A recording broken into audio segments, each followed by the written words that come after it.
నమస్తే, welcome to hello doctor. ఇవాల్టి hello doctor లో కొలన్ క్యాన్సర్ కు సంబంధించి సలహాలు సూచనలు అందించడానికి మనతో పాటు స్టూడియోలో ఉన్నారు ఒమేగా హాస్పిటల్స్ నుంచి surgical oncologist doctor CH Mohana Vamshi గారు ఉన్నారు. వారిని అడిగి మరిన్ని వివరాలు తెలుసుకుందాం. Hello sir, very good afternoon అండి. Good afternoon madam. ఈ ఫస్ట్ కొలన్ క్యాన్సర్ అంటే ఏంటి సార్? కోలన్ అంటే మన బాడీలో ఉండే లార్జ్ ఇంటెస్టైన్, అంటే పెద్ద పేగు అని కూడా అంటాం తెలుగులో. ఈ పెద్ద పేగులో మళ్ళీ రెండు కాంపోనెంట్స్ ఉన్నాయి, పెద్ద పేగు, రెక్టమ్. పెద్ద పేగు అనేది చాలా లాంగ్ ఆర్గన్. స్మాల్ ఇంటెస్టైన్లో మన ఫుడ్ అంతా కూడా, డైజెషన్ అంతా కూడా స్మాల్ ఇంటెస్టైన్లో జరుగుతుంది. స్మాల్ ఇంటెస్టైన్లోంచి అన్డైజెస్టెడ్ ఫుడ్ లిక్విడ్ ఫామ్లో పెద్ద పేగులోకి వస్తుంది. ఆ పెద్ద పేగులో ఆ వాటర్ని అబ్జార్బ్ చేస్తుంది. ఆ పెద్ద పేగు ఈ ఫీకల్ మ్యాటర్ని, మోషన్ని స్టోర్ చేస్తుంది. స్టోర్ చేసి మనం రోజుకు ఒకసారి వదిలిపెడుతుంటాం, ఒకసారి 2 సార్లు వదిలిపెడుతుంటాం. ఇది పెద్ద పేగు. పెద్ద పేగు యొక్క చివరి భాగాన్ని రెక్టమ్ అంటాము. Rectum, anal canal. Anal canal అంటే మల ద్వారం. ఇవన్నీ కూడా ఈ కోలన్ క్యాన్సర్లో ఒక భాగం. కోలన్, తర్వాత రెక్టమ్ అండ్ యానల్ కెనాల్. ఇది ఎవరిలో ఎక్కువగా వస్తుందంటారు? కోలన్ క్యాన్సర్స్ జనరల్గా మెన్లో ఎక్కువ కనబడుతుంటుంది. స్త్రీలలో కన్నా డబుల్ ద ఇన్సిడెన్స్ పురుషుల్లో ఎక్కువగా కనబడుతూ ఉంటుంది. భారతదేశంలో కూడా కోలన్ క్యాన్సర్ ఇన్సిడెన్స్ ఈ మధ్య కాలంలో ర్యాపిడ్గా పెరుగుతోంది. ఇన్ఫ్యాక్ట్ వెస్ట్రన్ కంట్రీస్, పాశ్చాత్య దేశాల్లో, డెవలప్డ్ కంట్రీస్లో కోలన్ క్యాన్సర్ ఇన్సిడెన్స్ చాలా ఎక్కువ. దీనికి అనేక రకాలైన కారణాలు ఉన్నాయి. ఒక చిన్న ఎగ్జాంపుల్ చెప్తాను. Nigeria is a well developed country in Africa. Once upon A time, ఈ మధ్య కాలంలో చాలా టర్మాయిల్ జరుగుతుంది. నైజీరియాలో ప్రతి 1,00,000 మందికి సంవత్సరానికి ఒక్కరో ఇద్దరో కోలన్ క్యాన్సర్ బారిన పడుతున్నట్టయితే, న్యూయార్క్ సిటీలో ప్రతి 1,00,000 మందికి సంవత్సరానికి నియర్లీ 200 మంది కోలన్ క్యాన్సర్ బారిన పడుతున్నారు. అంటే ఈ డెవలప్డ్ కంట్రీస్లో ఈ కోలన్ క్యాన్సర్ ఇన్సిడెన్స్ చాలా ఎక్కువ. భారతదేశంలో కూడా అర్బన్ ఏరియాస్లో ఈ కోలన్ క్యాన్సర్ ఇన్సిడెన్స్ ర్యాపిడ్గా పెరిగిపోతుంది. మెయిన్ కారణం ఏంటంటే ఒబిసిటీ. ఊబకాయ ఉన్న వాళ్ళలో ఈ క్యాన్సర్ ఎక్కువగా కనబడుతుంది. అలాగే వయసు పెరిగే కొద్దీ ఈ క్యాన్సర్స్ ఎక్కువగా కనబడుతుంటే అందులో ముఖ్యంగా కోలన్ క్యాన్సర్ ఎక్కువగా కనబడుతుంది. సో ఊబకాయము, వయసు పెరిగే కొద్దీ ఈ క్యాన్సర్లు ఎక్కువ కనబడుతుంటాయి. ఇదే కాకుండా మనం తీసుకునే డైట్, ఈ ప్రాసెస్డ్ మీట్, ఫాస్ట్ ఫుడ్స్, వీటి నిండా కూడా హైలీ సాచురేటెడ్ ఫ్యాట్స్ ఉంటాయి. అలాగే రెడ్ మీట్ ఎక్కువ తీసుకునే వాళ్ళలో, ఫైబర్ తక్కువగా తీసుకునే వాళ్ళలో, అంటే పీచు పదార్థం తక్కువగా తీసుకునే వాళ్ళు, ఫ్రూట్స్, వెజిటబుల్స్, గ్రీన్స్, ఆకుకూరలు ఇవన్నీ ఎక్కువగా తీసుకుంటూ ఈ red meat, processed meat, fatty food తక్కువగా తీసుకొని లీన్ బాడీ మాస్ మెయింటైన్ చేస్తే క్యాన్సర్ వచ్చే అవకాశాలు తక్కువగా ఉంటాయి. ఈ ఫైబర్ ఎక్కువగా తీసుకుంటే ఒక చిన్న హైపోథసిస్ ఉంది, కారణం కావచ్చు కాకపోవచ్చు. ఫైబర్ ఎక్కువగా తీసుకుంటే మోషన్ రెగ్యులర్గా, ఫ్రీక్వెంట్గా, చక్కగా రోజుకు ఒకసారి ఫ్రీగా అయిపోతుంది. ఫైబర్ తక్కువగా తీసుకున్నాం, ఈ ప్రాసెస్డ్ మీట్స్, ప్రాసెస్డ్ ఫుడ్ తీసుకుంటే అందులో ఫైబర్ ఉండదు. సో ఈ కార్సినోజెన్స్ అంటే ఫీకల్ మ్యాటర్లో ఉండే క్యాన్సర్ కారక పదార్థాలు, కార్సినోజెన్స్ ఆ పేగులోనే ఉండిపోతాయి. ఫైబర్ తీసుకుంటే ఏమవుతుంది, రోజు చక్కగా మోషన్ పాస్ చేస్తాం, ఆ కార్సినోజెన్స్ బయటకు వెళ్ళిపోతాయి. ఆ కార్సినోజెన్స్ మన పేగు యొక్క మ్యూకోజా మీద ఎక్కువసేపు పనిచేయకుండా, క్యాన్సర్ రాకుండా కాపాడుకోవచ్చు. సో అందుకని హై ఫైబర్ ఫుడ్, పీచు పదార్థం ఎక్కువగా, ఫ్రూట్స్ బెస్ట్. పపాయ, మ్యాంగో, అన్నీ మన దేశంలో దొరికే అన్ని ఫ్రూట్స్లో కూడా ఫైబర్ ఎక్కువ ఉంటుంది. బనానా, మ్యాంగో అన్నిట్లోనూ. స్వీట్ పొటాటో, వెజిటబుల్స్, గ్రీన్స్ ఇవి ఎక్కువగా తీసుకుంటూ ఈ ప్రాసెస్ ఫుడ్ తక్కువగా తీసుకోవాలి. దీంతోపాటు మోస్ట్ ఇంపార్టెంట్, దురలవాట్లకు దూరంగా ఉండాలి. స్మోక్ చేసే వాళ్ళలోనూ, ఆల్కహాల్ తీసుకునే వాళ్ళలోనూ ఈ క్యాన్సర్ ఇన్సిడెన్స్ చాలా ఎక్కువగా ఉంటుంది. ముఖ్యంగా ఆల్కహాల్ తీసుకునే వాళ్ళలో, ఆల్కహాల్ ఎక్కువగా తీసుకునే కొద్దీ క్యాన్సర్ వచ్చే అవకాశాలు ఇంకా స్టీప్గా పెరిగిపోతాయి. ఇది వెరీ ఇంపార్టెంట్. సో దురలవాట్లకు దూరంగా ఉండాలి. వెయిట్ పెరగకుండా రెగ్యులర్గా ఎక్సర్సైజ్ చేస్తూ, ఫిజికల్ ఎక్సర్సైజ్ వెరీ ఇంపార్టెంట్.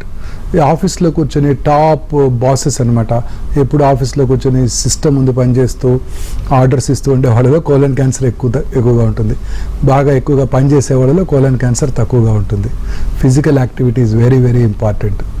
ఇదే కాకుండా ఇన్ఫ్లమేటరీ బవల్ డిసీజెస్ అని, అల్సరేటివ్ కొలైటిస్, క్రాన్స్ డిసీజు, ఈ డిసీజెస్ ఆల్రెడీ ఉన్న వాళ్ళలో కోలన్ క్యాన్సర్ వచ్చే అవకాశాలు ఎక్కువగా ఉంటాయి. అలాగే ఫెమిలియల్ అంటే జెనెటిక్, అప్రాక్సిమేట్లీ 100కి ఒక 5 to 10% of cases family history ఉంటుంది. Family history of colon cancer ఉండవచ్చు, ఫ్యామిలీ హిస్టరీ ఆఫ్ పాలిప్స్ ఉండవచ్చు. పాలిప్స్ అంటే బుడిపలు. ఫ్యామిలీ హిస్టరీ ఆఫ్ పాలిప్స్ ఉన్న, పర్సనల్ హిస్టరీ ఆఫ్ పాలిప్స్ అంటే ఇంతకుముందు ఎప్పుడో పాలిప్ ఉండి ఆ పాలిపెక్టమీ చేయించుకొని అది నార్మల్గా ఉన్నా మళ్ళీ పాలిప్స్ వచ్చే అవకాశాలు, మళ్ళీ ఆ పాలిప్స్ క్యాన్సర్గా మారే అవకాశాలు ఎక్కువగా ఉంటాయి. సో అలాగే క్యాన్సర్ వంశపారంపర్యమైన జబ్బు కాదు, కానీ కోలన్ క్యాన్సర్ కనుక ఉన్నట్టయితే వారి పిల్లల్లో ఈ క్యాన్సర్ వచ్చే అవకాశాలు నార్మల్ పాపులేషన్ కన్నా కొంచెం ఎక్కువగా ఉంటాయి. ఇదే కాకుండా కొన్ని జెనెటిక్ ఫ్యాక్టర్స్ కూడా ఉన్నాయి. జెనెటిక్ ఫ్యాక్టర్స్ అంటే వాళ్ళకి జెనెటిక్ మ్యుటేషన్ వలన ఫ్యాప్ జీన్ అంటారు, ఫెమిలియల్ ఎడినోమాటస్ పాలిపోసిస్ కోలే, అలాగే ఫెమిలియల్ నాన్ ఎడినోమాటస్ పాలిపోసిస్ కోలే లేదా లించ్ సిండ్రోమ్ అంటారు. వీళ్ళలో కూడా కోలన్ క్యాన్సర్ వచ్చే అవకాశాలు చాలా ఎక్కువగా ఉంటాయి. ఫ్యాప్ జీన్ ఉన్న వాళ్ళు 100% ఆటోజోమల్ డామినెంట్ ప్యాటర్న్, వాళ్ళలో కూడా అబౌట్ 50% ఆఫ్ దేర్ పాపులేషన్ పిల్లలు క్యాన్సర్ వచ్చే అవకాశాలు ఎక్కువగా ఉంటాయి. సో ఇట్లా ఇవన్నీ కూడా చాలా important. So moral of the story ఏంటంటే గ్రీన్స్ ఎక్కువగా తీసుకుంటూ, ఫ్రూట్స్ ఎక్కువగా తీసుకుంటూ, ఈ ఫాస్ట్ ఫుడ్స్, పిజ్జాలు, బర్గర్లు, ప్రాసెస్డ్ మీట్స్, రెడ్ మీట్ అన్నీ తక్కువగా తీసుకుంటూ, వెజిటేరియన్స్లో కోలన్ క్యాన్సర్ వచ్చే అవకాశాలు చాలా చాలా తక్కువగా ఉంటాయి. సో ప్రిఫరబుల్లీ వెజిటేరియన్ ఫుడ్ తీసుకుంటూ, అలాగే వాటర్ ఎక్కువగా తీసుకునే వాళ్ళలో కోలన్ క్యాన్సర్ వచ్చే అవకాశాలు తక్కువగా ఉంటాయి. సో వాటర్ ఎక్కువగా తీసుకుంటే మోషన్ కూడా ఫ్రీగా అయిపోతుంది, పీచు పదార్థం కూడా ఉంటుంది, కార్సినోజెన్స్ ఎక్కువ ఎక్స్పోజ్ అవ్వవు. సో వాటర్ ఎక్కువగా రోజుకి మినిమం 5 to 6 glasses వాటర్ తీసుకుంటూ ఇవన్నీ రెగ్యులర్గా పార్టిసిపేట్ చేస్తున్నట్టయితే కోలన్ క్యాన్సర్ బారిన పడకుండా ఉండటానికి మంచి అవకాశం ఉంటుంది. అంటే ఈ సిమ్టమ్స్ ఎలా ఉంటాయి సార్? కోలన్ క్యాన్సర్ సిమ్టమ్స్ వేరీడ్గా ఉంటాయి. Colon is a long organ. Left colon, right కోలన్గా మనం బేసికల్గా డివైడ్ చేయొచ్చు. అలాగే లెఫ్ట్ కోలన్తో పాటు రెక్టమ్ అంటే కోలన్ యొక్క చివరి భాగము, ఇంకా చివరి భాగము యానల్ కెనాల్ అంటే మలద్వారము. ఈ rectum, anal canal, left colon cancers ఒక రకంగా ఉంటాయి. మోస్ట్లీ ఎలా ఉంటుంది, మోషన్లో బ్లడ్ పట్టడం, రెడ్ బ్లడ్ పట్టడం, అలాగే మోషన్లో బ్లడ్ మోషన్తో మిక్స్ అయి పట్టడం, బ్రౌన్ కలర్ మోషన్ రావటం, అండ్ ఫ్రీక్వెంట్గా మోషన్కి వెళ్ళటం అంటే లూజ్ మోషన్స్ అవటం, అంటే లూజ్గా ఉండక్కర్లేదు, చాలాసార్లు మోషన్కి వెళ్ళటం, అలాగే మోషన్లో బంక పట్టడం అంటే ఈ ట్యూమర్ నుంచి కారే ద్రవాలు బంకలాగా పడతాయి. చాలాసార్లు మోషన్స్ ఎక్కువసార్లు అవుతాయని అనుకుంటారు, యాక్చువల్లీ మోషన్ ఉండదు, ఆ ట్యూమర్ నుంచి కారే ద్రవాలు మోషన్ లాగా మనకు అనిపిస్తూ ఉంటుంది. సో లూజ్ మోషన్స్ అవటం, అలాగే కాన్స్టిపేషన్ అంటే ట్యూమర్ పూర్తిగా బ్లాక్ చేసేస్తే కాన్స్టిపేషన్ రావచ్చు. నియర్ టోటల్ బ్లాకెడ్ ఉంటే ఒకసారి ఆల్టర్నేటింగ్ కాన్స్టిపేషన్, లూజ్ మోషన్స్ ఉండవచ్చు. ఇవన్నీ కూడా లెఫ్ట్ సైడెడ్ కోలన్ క్యాన్సర్ లక్షణాలు. అలాగే ఇంకొక వెరీ ఇంపార్టెంట్ లక్షణం ఏంటంటే ఫీలింగ్ ఆఫ్ ఇన్కంప్లీట్ ఎవాక్యుయేషన్. ఇప్పుడు మనకు ఫ్రీగా మోషన్ అయిపోయింది అనుకోండి, ఒక మంచి సాటిస్ఫాక్షన్ ఉంటుంది, ఎస్ పాస్ట్ మోషన్, చాలా హ్యాపీగా ఉంటుంది. అదే ఇన్కంప్లీట్ మోషన్ అయింది అనుకోండి, కొంచెం ఇంకా ఉన్నట్టే ఉన్నది మనలో ఫీలింగ్ ఉంటే you have that feeling in the brain. అది కూడా very important warning signal off rectal cancer. అంటే ఏంటంటే మోషన్ వెళ్ళిపోతుంది బయటికి, ఆ క్యాన్సర్ ట్యూమర్ని మన బ్రెయిన్ ఇంకా మోషన్ లాగానే పర్సీవ్ చేస్తుంది. So feeling of incomplete evacuation, పూర్తిగా మోషన్ అయిన ఫీలింగ్ ఉండకపోవటం, రెగ్యులర్గా కనుక అదే ఉన్నట్టయితే డెఫినెట్లీ టెస్ట్ చేయించుకోవాలి. అది rectal cancer early warning signal కావచ్చు. అలాగే thickness of the stool calibre, ఇంత స్టూల్ థిక్గా ఇలా వస్తుంది, సన్నబడిపోతుంది అంటే రెక్టమ్ నేరో అవుతుంది, అంటే క్యాన్సర్ ఉండవచ్చు. సో ఇది కూడా very important warning signal for left sided colon cancers.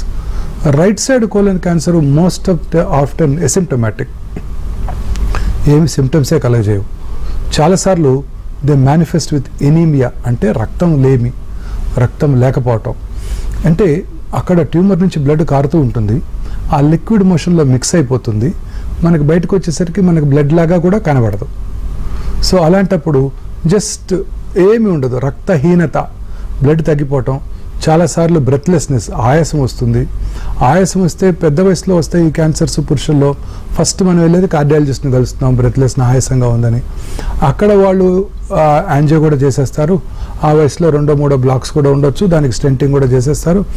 ఆ తర్వాత ఇంకా రక్తహీనత ఉంటుంది, అప్పుడు కొలనోస్కోపీ చేస్తే కోలన్ క్యాన్సర్ డయాగ్నోస్ చేస్తాం. సో 50 ఏళ్ళు దాటినాక ఎవరికైనా రక్తహీనత కనుక ఉన్నట్టయితే ఖచ్చితంగా అప్పర్ జియోస్కోపీ, ఎందుకంటే carcinoma stomach is the commonest cancer in South Indian men. తర్వాత అప్పర్ జియోస్కోపీ నార్మల్గా ఉన్నట్టయితే కొలనోస్కోపీ కూడా చేసుకోవాలి. ఇది చాలా very important warning signal for right sided colon cancer. Right sided colon cancers are silent killers. లోపల పెరుగుతూ ఉంటాయి, లివర్కి లంగ్స్కి కూడా పాకిపోతాయి, ఏమి సిమ్టమ్స్ ఉండవు, చివరి స్టేజ్లో డయాగ్నోస్ చేస్తాం. నాకు ఏమి సిమ్టమ్స్ లేవు, ఎందుకు ఇలా అయింది డాక్టర్ గారు అని చాలామంది అడుగుతూ ఉంటారు. They are silent killers. So రక్తహీనత కనుక ఉన్నట్టయితే very important warning signal for either gastric cancer or colon cancer. చాలా గుర్తుపెట్టుకోవాల్సి ఉంటుంది మనం. ఇవి కోలన్ క్యాన్సర్ లక్షణాలు. సో మోషన్లో బ్లడ్ పడిందంటే అశ్రద్ధ చేయకండి. చాలామంది అశ్రద్ధ చేస్తారు. Very common warning signal. Piles ఉన్నాయి, నాకు లాస్ట్ ఇయర్ పైల్స్ ఉన్నాయి, అప్పుడు ఇలానే బ్లడ్ పడింది, అప్పుడు డాక్టర్ దగ్గరికి వెళ్తే మందులు ఇచ్చారు, ఇప్పుడు పైల్స్ కాకపోవచ్చు, ఇప్పుడు రెక్టల్ క్యాన్సర్ ఉండవచ్చు. సో మోషన్లో కనుక బ్లడ్ పడితే ఎప్పుడు కూడా అశ్రద్ధ చేయకూడదు. వెంటనే మనం ఎగ్జామినేషన్ చేయించుకోవాలి. కొలనోస్కోపీ, సిగ్మాడోస్కోపీ అవసరమైతే చేయించుకోవాలి. దీని సిమ్టమ్ని అశ్రద్ధ చేయకూడదు. పైల్స్ ఉన్నట్టయితే ఆ పైల్స్కి ట్రీట్మెంట్ తీసుకుని ఆ మోషన్లో బ్లడ్ ఆగిపోయిందో లేదో చూసుకోవాలి. చాలా ఇంపార్టెంట్ ఇది. చాలామంది ఇలానే అశ్రద్ధ చేసి 100కు 70 మంది ఈ పైల్స్ అనే అశ్రద్ధ చేస్తూ లేట్గా డాక్టర్ దగ్గరికి వస్తుంటారు. రైట్ డాక్టర్ గారు, ఒక బ్రేక్ తీసుకుందాం. బ్రేక్ తర్వాత ట్రీట్మెంట్ ఎలా ఉంటుంది, ముందుగానే డయాగ్నోస్ చేయడానికి స్క్రీనింగ్ టెస్ట్లు ఏవి ఉంటాయో తెలుసుకుందాం. హలో డాక్టర్లు, వెల్కమ్ బ్యాక్. సరే, కొలన్ క్యాన్సర్ని ముందుగానే గుర్తించడానికి ఏ స్క్రీనింగ్ టెస్ట్లు ఉంటాయంటే? స్క్రీనింగ్ ఈజ్ వెరీ ఇంపార్టెంట్ అండి. మన ప్రజలందరికీ తెలుసుకోవాల్సింది, ముఖ్యంగా ఎట్ రిస్క్ ఉన్నవాళ్ళు, అంటే ఇందాక ఎట్ రిస్క్ ఫ్యాక్టర్స్ చెప్పాను కదా, ఒబేసిటీ అవన్నీ కూడాను, అలాగే ఇన్ఫ్లమేటరీ బౌల్ డిసీజ్, వీళ్ళందరూ కూడా స్క్రీనింగ్ చేయించుకున్నట్టయితే క్యాన్సర్ని రావటాన్ని ముందుగా పసిగట్టవచ్చు. స్క్రీనింగ్ టెస్ట్లు most important faecal occult blood testing, అంటే మన మోషన్లో మనకు కంటికి కనబడినటువంటి బ్లడ్ ఏమైనా ఉన్నదా తెలుసుకోవటానికి. దీనికి 2 ఇంపార్టెంట్ టెస్ట్లు ఉన్నాయి. ఒకటి గ్వాయిక్ బేస్ టెస్ట్. ఈ గ్వాయిక్ బేస్ టెస్ట్ ఏంటంటే మోషన్లో బ్లడ్ ఉందో లేదో తెలుసుకోవాలి. బట్ ఈ టెస్టులు చేయాలంటే ముందుగా కొన్ని రోజులు నాన్ వెజిటేరియన్ ఫుడ్ తీసుకోకూడదు, ఎందుకంటే వాటిలో కూడా బ్లడ్ ఉంటుంది కదా. నాన్ వెజిటేరియన్ ఫుడ్ తీసుకోకూడదు, ఐరన్ సప్లిమెంట్స్ తీసుకోకూడదు. 3 శాంపిల్స్ తీసుకొని టెస్ట్కి పంపించాలి. ఇది క్వైట్ కంబర్సమ్ ప్రొసీజర్ అనమాట. దీని తర్వాత ఇప్పుడు కొత్తగా ఫీకల్ ఇమ్యూనోకెమికల్ టెస్టింగ్ అందుబాటులోకి వచ్చింది. ఈ ఇమ్యూనోకెమికల్ టెస్టింగ్ అంటే it looks for the globin, haemoglobin కదా మనకు మోస్ట్ ఇంపార్టెంట్. హిమోగ్లోబిన్ ఉందో లేదో తెలుసుకోవాలి మోషన్లో.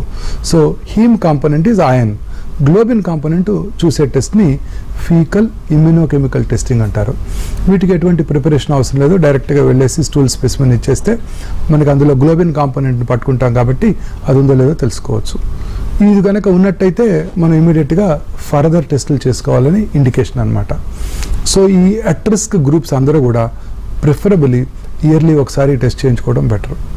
Faecal immunochemical testing is the best test. తర్వాత ఈ మధ్య కొత్తగా స్టూల్ DNA టెస్ట్ కూడా అందుబాటులోకి వచ్చింది. అంటే ఈ పాలిప్స్ ఉన్న వాళ్ళలోనూ క్యాన్సర్ ఉన్న వాళ్ళను ఆ DNAని ఐడెంటిఫై టెస్టింగ్ అనమాట. ఇది ఎక్స్పెన్సివ్, యూఎస్లోనే $600 test, but very reliable test stool DNA testing. ఈ 3 కూడా very important test. So faecal occult blood test, that could be guaiac base test, faecal immunochemical testing, అలాగే స్టూల్ DNA టెస్టింగ్. వీటి ద్వారా ఈ cancer రావడాన్ని ముందుగా పసిగట్టవచ్చు.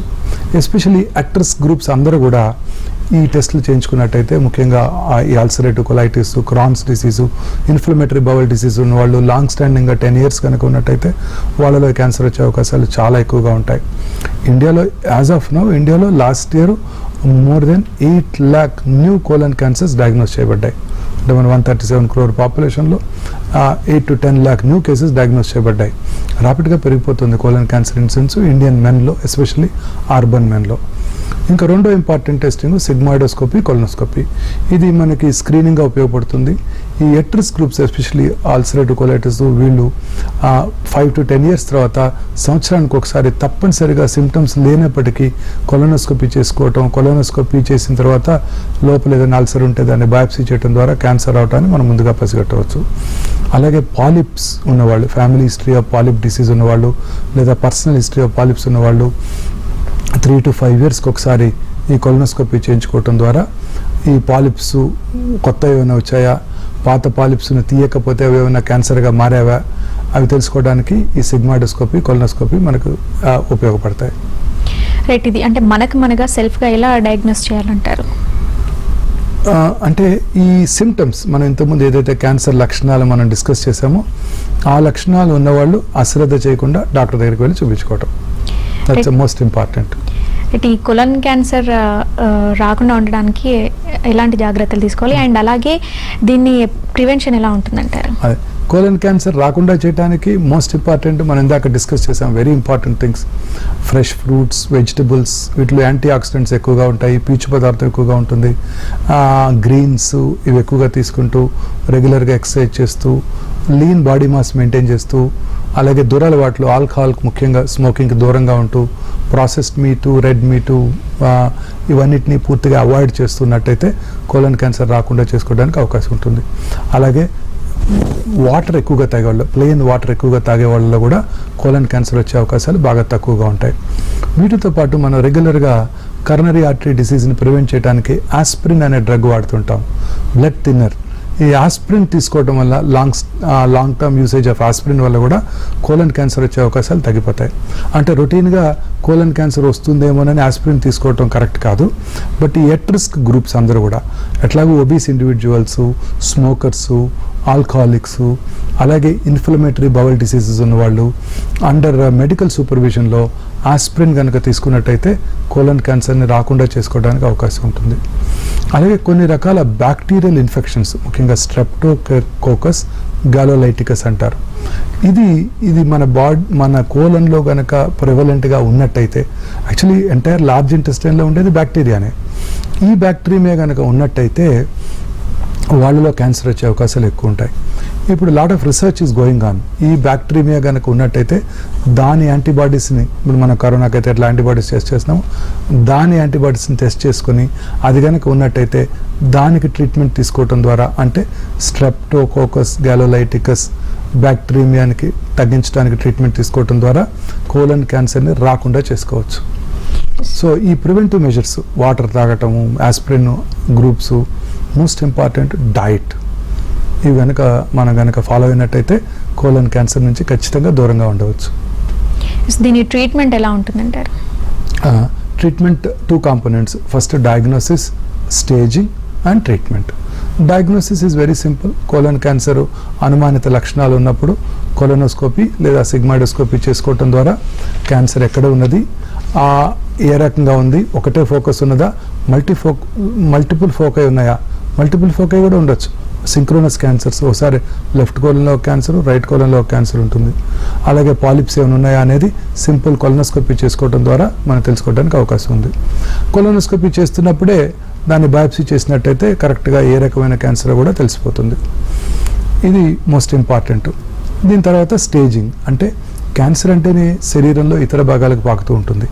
లోకల్గా పక్కన ఉన్న ఆర్గన్స్కి పాకుతుంది, డిస్టెంట్గా శరీరంలో ఇతర భాగాలకి, లివర్కి, లంగ్స్కి కూడా పాకే అవకాశాలు ఉంటాయి. జనరల్గా లివర్కి పాకుతూ ఉంటాయి, పక్కన ఉన్న లింఫ్ నోడ్స్కి పాకుతూ ఉంటాయి. సో దీన్ని స్టేజింగ్ అంటారు. అంటే ఏ స్టేజ్లో ఉన్నది క్యాన్సర్ అని తెలుసుకోవడానికి CT scanning, computerised axial tomography, లేదా ఈ మధ్యకాలంలో PET CT scan, positron emission tomography. PET CT స్కాన్లో 2 కాంపోనెంట్స్ ఉంటాయి. సిటీ స్కాన్ ఉంటుంది, పెట్ కాంపోనెంట్ ఉంటుంది. సిటీ స్కాన్లో కనిపించే గడ్డలో యాక్టివిటీ, మెటబాలిక్ యాక్టివిటీ ఉన్నది లేనిది మనకి పెట్ స్కాన్లో తెలుస్తుంది. దీన్ని పెట్ సిటీ అంటారు. మెటబాలిక్ యాక్టివిటీ ఉంటే క్యాన్సర్ అన్నట్టు, most likely. So PET CT scan is a very useful tool to stage the cancer. Staging of the cancer is the most important. ఎందుకంటే treatment అంతా స్టేజింగ్ మీదే ఆధారపడి ఉంటుంది. Lower part of the colon ఇంతకుముందు discuss చేసాము. Rectum and anal కెనాల్లో MRI and endorectal ultrasound కూడా చాలా యూస్ఫుల్గా ఉంటాయి. ఎందుకంటే కరెక్ట్గా రెక్టమ్ లేయర్స్ ఉంటాయి కదా. రెక్టమ్ అంటే ఒక tube, inner layer, outer layer. Inner లేయర్లోనే ఉంది ఆ ట్యూమరు, మజిల్ లేయర్లోకి వచ్చిందా, అవుటర్ లేయర్లోకి వచ్చిందా తెలుసుకోవడానికి ఎండోసోనోగ్రఫీ, ఎండోస్కోపిక్ అల్ట్రాసౌండ్, అలాగే MRI స్కాన్ చేయడం ద్వారా కరెక్ట్గా యాక్యురేట్గా డిటర్మిన్ చేయడానికి అవకాశం ఉంటుంది. Especially lower rectal cancers, anal canal క్యాన్సర్స్లో ఈ టెక్నాలజీ మనకి చాలా యూస్ఫుల్గా ఉంటుంది. MRI as well as endorectal ultrasound. So ఈ టెస్ట్లన్నిటి చేయడం ద్వారా మనం ట్యూమర్ యొక్క స్టేజింగ్ తెలుసుకోవడానికి అవకాశం ఉంటుంది. స్టేజ్ని బట్టి మనకు ట్రీట్మెంట్ ఉంటుంది. అర్లీ స్టేజ్లో కనుక క్యాన్సర్ని డయాగ్నోస్ చేసినట్టయితే మనం సర్జరీ చేయడం ద్వారా పూర్తిగా క్యూర్ చేయవచ్చు. ఏ కోలన్ క్యాన్సర్ ఎక్కడైనా అర్లీ స్టేజ్లో డయాగ్నోస్ చేయడం ద్వారా క్యాన్సర్ వచ్చిన భాగము, ఆ తర్వాత అది ఎక్కడికైతే పాకటానికి అవకాశం ఉందో లింఫ్ గ్లాండ్స్ అంటారు. ఎక్కడైనా అంతే, ఏ క్యాన్సర్లో అయినా అంతే. మోస్ట్లీ క్యాన్సర్ అఫెక్ట్ అయిన ఆర్గను దానికి రీజనల్ లింఫాటిక్స్, వీటన్నిటిని రాటికల్గా తీసేయటం ద్వారా మనం ఈ క్యాన్సర్ని క్యూర్ చేయవచ్చు. ఈ మధ్య కాలంలో ఈ సర్జరీస్ అన్నీ కూడా పెద్దగా కోత లేకుండా కీహోల్తో చేయటం జరుగుతుంది. కీహోల్తో చేయటం ద్వారా అడ్వాంటేజ్ ఏంటంటే మినిమల్లీ ఇన్వేసివ్, తక్కువ morbidity, very fast recovery. And fast recovery కన్నా కూడా మనము మామూలుగా నేకెడ్ ఐతో చూసిన దానికన్నా మినిమల్ ఇన్వేసివ్ పద్ధతిలో అంటే ల్యాప్రోస్కోపిక్ పద్ధతిలో మనం ఆపరేషన్ చేసినప్పుడు 10 to 16 times మ్యాగ్నిఫైడ్ ఇమేజ్ పెద్ద ఆపరేషన్ రూమ్లో పెద్ద స్క్రీన్ మీద చూస్తాం. అప్పుడు క్యాన్సర్ వచ్చిన భాగము అది ఎక్కడికైతే పాకటానికి అవకాశం ఉన్నటువంటి లింఫ్ గ్లాండ్స్ మనకి చాలా స్పష్టంగా కనబడతాయి నేకెడ్ ఐతో చూసిన దానికన్నా ఇలా మ్యాగ్నిఫైడ్గా చూసినప్పుడు. ముఖ్యంగా రెక్టల్ క్యాన్సర్ సర్జరీలో ఈ రెక్టల్ క్యాన్సర్ సర్జరీ రక్తం ముందే రెక్టం పక్క నుంచే మెన్లో సెక్షువల్ ఆర్గన్స్కి వెళ్ళే నర్వ్స్ ఉంటాయి. ఈ రెక్టల్ క్యాన్సర్ సర్జరీ చేస్తున్నప్పుడు వాటిని కనుక డిస్టర్బ్ చేసినట్టయితే సెక్షువల్ ఫంక్షన్ దెబ్బతినవచ్చు. సో అలాగే యూరినరీ బ్లాడర్కి వెళ్ళే నర్వ్స్ కూడా పక్కనే ఉంటాయి. వాటిని డిస్టర్బ్ చేసినట్టయితే బ్లాడర్ ఎంప్టీయింగ్ మీద దాని ఎఫెక్ట్ పడవచ్చు. సో అలాంటప్పుడు ఈ మినిమల్లీ ఇన్వేజివ్ సర్జరీ చాలా యూస్ఫుల్గా ఉంటుంది. ఎందుకంటే 10 to 16 times మ్యాగ్నిఫైడ్ ఇమేజ్ చూసినప్పుడు ఆ సన్నటి నరాలు చక్కగా మనకు కనబడతాయి. వాటిని కేర్ఫుల్గా ప్రిజర్వ్ చేస్తూ ఈ క్యాన్సర్ సర్జరీ చేసుకోవడానికి అవకాశం ఉంటుంది. తద్వారా పోస్ట్ ఆపరేటివ్ సెక్షువల్ అబ్నార్మాలిటీస్ అలాగే బ్లాడర్ డిస్ఫంక్షన్ని అవాయిడ్ చేయడానికి అవకాశం ఉంటుంది. లేట్ స్టేజెస్లో డయాగ్నోస్ చేసినప్పుడు అంటే రెక్టల్ క్యాన్సర్ ముఖ్యంగా ఆ లేట్ స్టేజ్లో డయాగ్నోస్ చేసినప్పుడు ముందుగా రేడియేషను కీమోథెరపీ ఇచ్చి వాటిని తగ్గించి ఆ తర్వాత ఆపరేషన్ చేయడం జరుగుతుంది. సో తద్వారా క్యాన్సర్ ఫ్రీ సర్వైవల్ చాలా ఎక్కువగా ఉంటుంది. సో అందుకనే staging is the most important part of cancer treatment.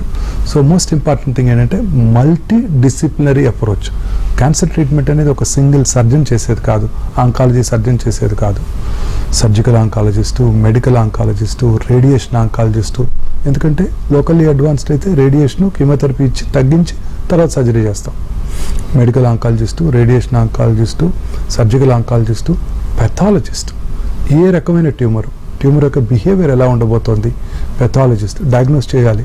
అలాగే రేడియాలజిస్టు, ట్యూమర్ కరెక్ట్గా ఆ ఆర్గన్లోనే ఉందా, శరీరంలో ఇతర భాగాలకు పాకిందా, రెక్టల్ క్యాన్సర్ అయితే ప్రాస్టేట్కి దగ్గరగా ఏమైనా ఉందా, పెరీరెక్టల్ ఫ్యాన్ ఇన్ఫిల్ట్రేషన్ ఏమైనా ఉందా, ఈ ఇన్ఫర్మేషన్ అంతా కూడా మనకు రేడియాలజిస్ట్ ఇస్తారు. తర్వాత nuclear medicine specialist. Nuclear medicine specialist ఎందుకు? ఈ PET scanning, positron emission tomography scanning, వీరందరి సహాయం కావాలి. మనం ఇట్స్ ఎ టీమ్ అప్రోచ్ అనమాట. ఈ టీమ్ అప్రోచ్ ద్వారానే మనము ఈ క్యాన్సర్స్ని మనం హ్యాండిల్ చేయడానికి వీలుంటుంది. ముఖ్యంగా రెక్టల్ క్యాన్సర్ సర్జరీలో ఈ మినిమల్లీ ఇన్వేసివ్ పద్ధతిలో చేసినప్పుడు పర్మనెంట్గా పేగును బయట పెట్టకుండా కూడా చేసే అవకాశాలు ఉంటాయి. చాలాసార్లు మిడిల్ థర్డ్, రెక్టల్ థర్డ్ ట్యూమర్స్లో ఓల్డెన్ డేస్లో ఓపెన్ సర్జరీ చేసినప్పుడు ఆ కింది పార్ట్ని మనం సరిగా, ఎస్పెషల్లీ మెన్లో పెల్విస్ చాలా నేరోగా ఉంటుంది, విమెన్లో పెల్విస్ వైడ్గా ఉంటుంది, సర్జరీ ఈజీగా ఉంటుంది. మగవాళ్ళలో ఈ ఆపరేషన్ చేసేటప్పుడు చాలా డిఫికల్ట్, ఎందుకంటే వాళ్ళందరికీ నేరో పెల్విస్ ఉంటుంది మగవాళ్ళకి. అక్కడ ఈ rectal lower part of the రెక్టమ్ని అప్రోచ్ చేయడం చాలా కష్టం. మినిమల్లీ ఇన్వేజివ్ పద్ధతిలో చేసినప్పుడు చాలా స్పష్టంగా కనబడుతుంది. స్పింక్టర్ ప్రిజర్వింగ్ ఆపరేషను చాలాసార్లు మనం ఎప్పుడైతే స్పింక్టర్ తీసేయాల్సి ఉంటుంది, పేగు పర్మనెంట్గా మోషన్ బయట నుంచి పెడతాము అనుకున్నప్పుడు కూడా ఈ మినిమల్లీ ఇన్వేజివ్ పద్ధతిలో చేసినప్పుడు మనం స్పింక్టర్ ప్రిజర్వింగ్ ఆప్షన్స్ మనకి ఎక్కువగా ఉంటాయి. టోటల్ ట్రీట్మెంట్ అవ్వడానికి ఎంత సమయం తీసుకుంటుంది అంటారు సార్? అంటే again depending on the stage. Late స్టేజెస్లో కూడా క్యాన్సర్ని డయాగ్నోస్ చేస్తాం. ఇందాక అనుకున్న colon cancer, especially right colon క్యాన్సర్ని చాలా లేట్ స్టేజెస్లో డయాగ్నోస్ చేస్తాం, లివర్కి పాకాక. వీళ్ళందరికీ కూడా మనము కీమోథెరపీ ఇవ్వాల్సి ఉంటుంది. ఇప్పుడు కీమోథెరపీతో పాటు అనేక రకాలైన టార్గెటెడ్ థెరపీస్ అందుబాటులోకి వచ్చాయి. సో ఇంతకుముందు 4th stage colon cancer patients 12 to 18 months survival ఉన్నట్టయితే ఈ కోలన్ క్యాన్సర్, ఈ అడ్వాన్స్డ్ కోలన్ క్యాన్సర్ పేషెంట్స్కి కీమోథెరపీ రెజిమెన్స్లో ఈ టార్గెటెడ్ థెరపీని ఇన్కార్పొరేట్ చేసినట్టయితే వాళ్ళ లైఫ్ 30 to 40 months అయ్యే అవకాశాలు ఏర్పడ్డాయి. ఇప్పుడు ఇవన్నీ కూడా మనకి ఇండియాలో అందుబాటులో ఉన్నాయి. అలాగే ఇమ్యూనోథెరపీ కూడా అందుబాటులోకి వచ్చింది. ఇమ్యూనోథెరపీ అంటే మన ఓన్ న్యాచురల్ ఇమ్యూనిటీని పెంచడం. ఈ క్యాన్సర్ సెల్ ఎంత ఇంటెలిజెంట్ అంటే మన టీ సెల్స్ అంటాం, కిల్లర్ సెల్స్. ఈ కిల్లర్ సెల్స్ని బ్లాక్ చేస్తాయి అవి. తద్వారా మన ఇమ్యూనిటీ నుంచి తప్పించుకుంటాయి. ఇప్పుడు ఇమ్యూనోథెరపీలో ఆ టీ సెల్స్ని ఈ క్యాన్సర్ సెల్స్ బ్లాక్ చేయకుండా కాపాడుకుంటాం ఆ ఇమ్యూనోథెరపీ ఏజెంట్స్ ఇవ్వటం ద్వారా. తద్వారా మన ఓన్ ఇమ్యూనిటీ క్యాన్సర్ని కిల్ చేస్తుంది. ఇప్పుడు ఇవన్నీ కూడా అందుబాటులోకి వచ్చాయి. జెనెటిక్ టెస్టింగ్ అందుబాటులోకి వచ్చింది. అసలు ఇది ఏ జెనెటిక్ మ్యూటేషన్ వల్ల ఈ క్యాన్సర్ వచ్చింది? మన బాడీలో 2200 ప్రోటాన్ కోడింగ్ జీన్స్ ఉన్నాయని సైంటిస్టులు ఆల్రెడీ ఆవిష్కరించేశారు. ఇందులో అబౌట్ 400 to 500 క్యాన్సర్ కారక జీన్స్ని ఐడెంటిఫై చేశారు. ఈ జెనెటిక్ మ్యుటేషన్ వల్లే ఈ క్యాన్సర్ వస్తుంది అని సైంటిస్టులు ఇప్పుడు ఐడెంటిఫై చేస్తున్నారు.